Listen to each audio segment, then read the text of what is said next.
Reģistrācija. Nospiežam pogu kļūt par pakalpojumu sniedzēju. Atveras lietotāja reģistrācijas forma. Ievadam lietotāju vārdu un uzvārdu. E-pastu, kuru izmantosiet, lai pieteiktos sistēma. Izvēlamies paroli, kuru lietosiet ieejas sistēma un apstiprinām to vēlreiz.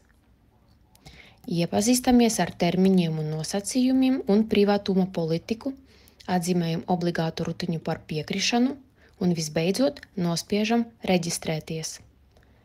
Atveras pakalpojumu sniedzēja reģistrācijas forma. Ievadam uzņēmuma nosaukumu vai pakalpojumu sniedzēja vārdu un uzvārdu. Norādam reģistrācijas numuru vai personas kodu, ja tas ir fiziska persona. Izvēlamies valsti, pilsētu, ievadam adresi un pasta indeksu reģistrētajam uzņēmumam vai personai. Tālāk ierakstam telefonu numuru un pakalpojumu sniedzēja e-pastu. Pievienojam pakalpojumu aprakstu un, ja ir, mājaslapas adresi. Iepazīstamies ar termiņiem un nosacījumiem un privātuma politiku, atzīmējam obligāto rutiņu par piekrišanu un visbeidzot nospiežam izveidot.